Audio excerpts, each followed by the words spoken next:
Continue with chapter journal. In this video, we are going to discuss question number 3, that is past journal entries. 2020 1st April, sold goods for cash rupees 9,000. 5th April, sold goods to Sohan rupees 19,000. 6th April, sold goods to Mohan for cash rupees 2,000. So 3 transactions are given to you, and for solution I have already drawn the format: journal, date, particulars, debit amount, credit amount, ledger, folio. The very first transaction is sold goods for cash rupees 9,000. Sold goods for cash, जैसे हमने पहले पढ़ा कि हर एक transaction में आपको दो main aspect ढूंढने पड़ेंगे. हमने गुड्स को बेचा है. पहले हमारे पास आ गया कैश, क्योंकि पैसे के लिए बेचा है. गुड्स को सोल्ड किया है. जब गुड्स को सोल्ड करते हैं तो वर्ड हम यूज करते हैं सेल्स. गुड्स को खरीदना परचेजेस, गुड्स को बेचना सेल्स. अब कैश हमारे लिए क्या होती है? एक एसेट. एसेट के ऊपर कौन सा रूल लगता है? रियल अकाउंट का. और रियल अकाउंट का क्या रूल होता है? Debit word comes in, credit word goes out. अगर कोई एसेट आ रही है तो डेबिट कर दो, अगर जा रही है तो क्रेडिट कर दो. अब हमने गुड्स को बेचा पैसे के लिए, तो पैसा हमें आ गया और गुड्स हमने बेच दी, तो कैश इन हो रहा है, तो इसको हम क्या कर देंगे? Debit. Second is sales. Sales हमारे लिए इनकम होती है, क्योंकि जब गुड्स को हम बेचते हैं तो हमारे पास पैसा आता है, हमारी इनकम का सोर्स है. तो इनकम के ऊपर कौन सा रूल लगता है? नॉमिनल अकाउंट का. नॉमिनल अकाउंट का क्या रूल होता है? Debit all the expenses and loss, credit all the incomes and gains. जितनी भी आपकी इनकम्स और गेन्स हो, इसको क्या कर दो? क्रेडिट कर दो. डेबिट में हम लिख देंगे कैश, क्रेडिट में हम लिख देंगे सेल्स. तो हमारी जर्नल एंट्री क्या बन गई? Cash account debit to sales account. Goods sold for cash. Goods को बेचा गया पैसे के बदले, तो पैसा आ गया और गुड्स गई, मतलब सेल्स होगी. ब्रैकेट स्टार्ट करी, नरेशन लिखा, being goods sold for cash, bracket close. एक सिंगल लाइन आपने लगा दी. अमाउंट है 9,000, तो एक बारी डेबिट के सामने लिख लिया 9,000, एक बारी क्रेडिट के सामने लिख लिया 9,000. और इस क्वेश्चन में आपको डेट भी मेंशन है. 2020 ईयर मैंने एक ही बार ऊपर लिख दिया कि बार बार मुझे 2020 ना लिखना पड़े. फर्स्ट ट्रांजेक्शन थी 1 अप्रैल की, तो यहां मैंने लिख दिया 1 April. Second transaction is of 5 April, मैंने यहां लिख दिया 5 अप्रैल. सेकेंड ट्रांजेक्शन है sold goods to Sohan rupees 19,000. आपने गुड्स बेची हैं सोहन को, तो इस ट्रांजेक्शन में सिर्फ आपको पर्सन का नाम गिवन है.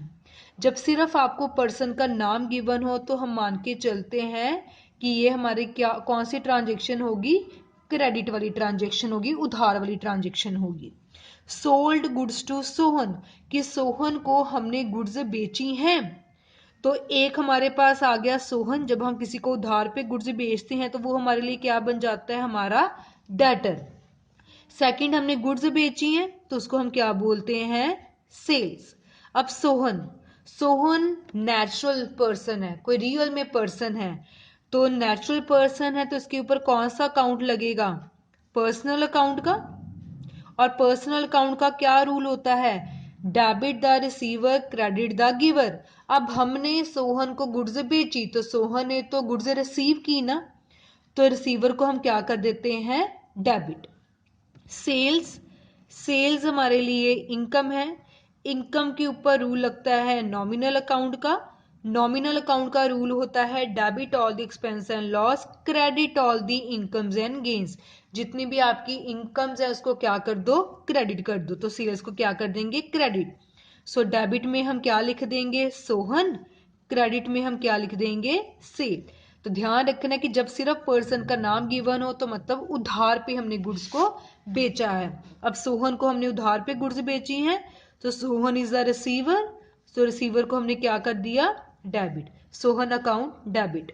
गुड्स को बेचा है, गुड्स हमारी इनकम का सोर्स है, तो क्रेडिट कर दिया हमने सेल्स को. नरेशन ब्रैकेट में भी लिख दी being goods sold to Sohan. Amount है आपके पास 19,000, तो यहां मैंने लिख दिया 19,000 एक बारी डेबिट के सामने और एक बारी मैंने क्रेडिट के सामने लिख दिया और लाइन लगा के ट्रांजेक्शन को क्या कर दिया, क्लोज। देन 6 अप्रैल, सो 6 अप्रैल को लिख ली, ट्रांजेक्शन है sold goods to Mohan for cash 2,000, कि आपने मोहन को गुड्स बेची हैं 2,000 की फॉर कैश। अब इस ट्रांजेक्शन में आपके पास नाम भी है मोहन जो पर्सन है और कैश भी है। जैसे हमने पहले सीखा, जब आपको नाम और कैश दोनों गिवन हो तो हमारे लिए नाम ज्यादा इंपॉर्टेंट नहीं होता, हम कैश की तरफ ध्यान देते हैं। तो मतलब हमने गुड्स बेची और हमारे पास कैश आ गया। सो एक हमारे पास इंपॉर्टेंट बन रहा है कैश, और सेकंड हमने गुड्स बेची हैं तो उसको हम बोलते हैं सेल्स। कैश हमारे लिए एसेट है, एसेट के ऊपर रूल लगता है रियल अकाउंट का। रियल अकाउंट का रूल होता है debit word comes in, credit word goes out. अब हमने गुड्स बेची तो कैश हमारे पास आ गया, जब इन होता है तो उसको हम क्या कर लेते हैं, डेबिट। सेल्स हमारे लिए इनकम है, इनकम के ऊपर रूल लगता है नॉमिनल अकाउंट का, और इनकम को हम क्या कर देते हैं, क्रेडिट, क्योंकि रूल होता है debit all the expense and loss, credit all the incomes and gains. जितनी भी आपकी इनकम्स हैं उसको क्या कर दो, क्रेडिट। सो डेबिट में हमारे पास हो गया कैश, क्रेडिट में हमारे पास हो गया सेल्स। हमेशा ध्यान रखना है जिस ट्रांजेक्शन में आपको नाम और कैश दोनों गिवन हो, उस ट्रांजेक्शन में हम नाम की तरफ ध्यान नहीं देते, बिकॉज अल्टीमेटली हमने गुड्स बेची और हमारे पास कैश आ गया। सो एक हमारे पास कैश आया और दूसरी हमारी गुड्स सेल हो गई, तो हमने कैश की तरफ ध्यान देना है।